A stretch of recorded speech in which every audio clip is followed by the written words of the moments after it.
Rodrigo Duterte claimed that the drug dealing and drug addiction were major obstacles to Philippine economic and social progress, which is why he launched the war on drugs in the first place.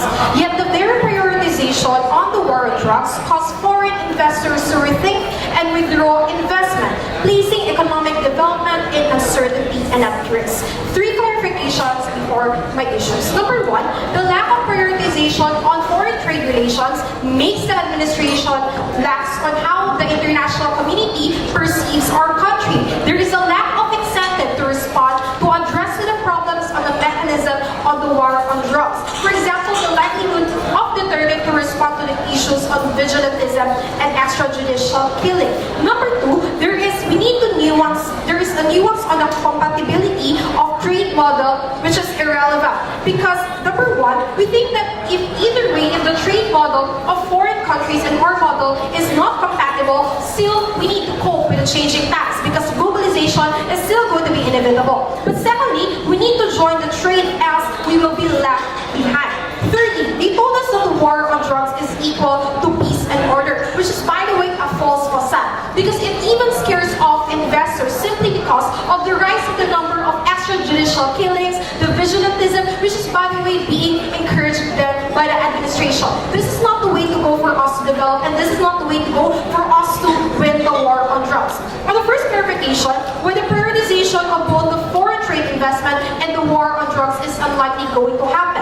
It is a myth for opposition to believe this because if, number one, if you prioritize foreign trade relation, it calls for changing current mechanism on war on drugs. Maybe you're not going to advocate for vigilantism. Maybe you're not going to be tolerant on the corrupt police officers. But if you're going to prioritize war on drugs, this means that Duterte is going to continue his advocacy, where the negative extents are uncertain and might reinforce the negative perception on our country, resulting to limited opportunities and limiting economic growth. As of the moment, investments are still pouring in our country, but little by little, for example, the American businesses and other investors have been slowly withdrawing aid and investment, which makes the middle and lower class, which this side of the house are so concerned of, suffer. Certainly not in line with Duterte's goal to eradicate the massive war on drugs to help the poor people. Worst case scenario for opposition, there is no promise to fix the war on drugs, which is now has been an open-ended agreement.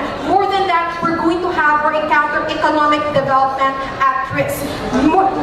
In essential, the concern with the trickle-down effect of the foreign trade is going to be addressed on our model. With the prioritization, the administration will be pressured to distribute development not only in the metropolitan, which is the mandate of Duterte is not entirely solving the problem on the war on drugs, but helping the people through the war on drugs. Analysis here, the problem is not entirely maybe on the usage of drugs, but of poor people being pushed to use drugs because they don't have any other economic venture. We can win the war on drugs through poverty alleviation, which is going to happen if we're only going to open more of the economic opportunities.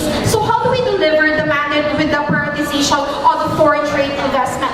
It's going to be let's analyze the motivation behind the war on drugs. Simply, we wanted to cut off the supply chain, yet they weren't able to see that the major cost on why people engage in drugs because it is only of the lack of the economic activity. Simply killing the drug lords or incarcerating them without resolving the problem on poverty alleviation by opening more economic opportunities makes it difficult for us to curtail the supply chain or even minimize it. For us to have an improved foreign trade relation, we're going to open more ventures, have more benefits, and incentivize people to change. You do not need to opt into drug dealing activities for you to prosper, for you to have an economic activity. As much as we would want to be self-sufficient, at the same time solve the problems in our country, we cannot sacrifice the welfare of the rest of the Filipino people who are already vulnerable. Thank you.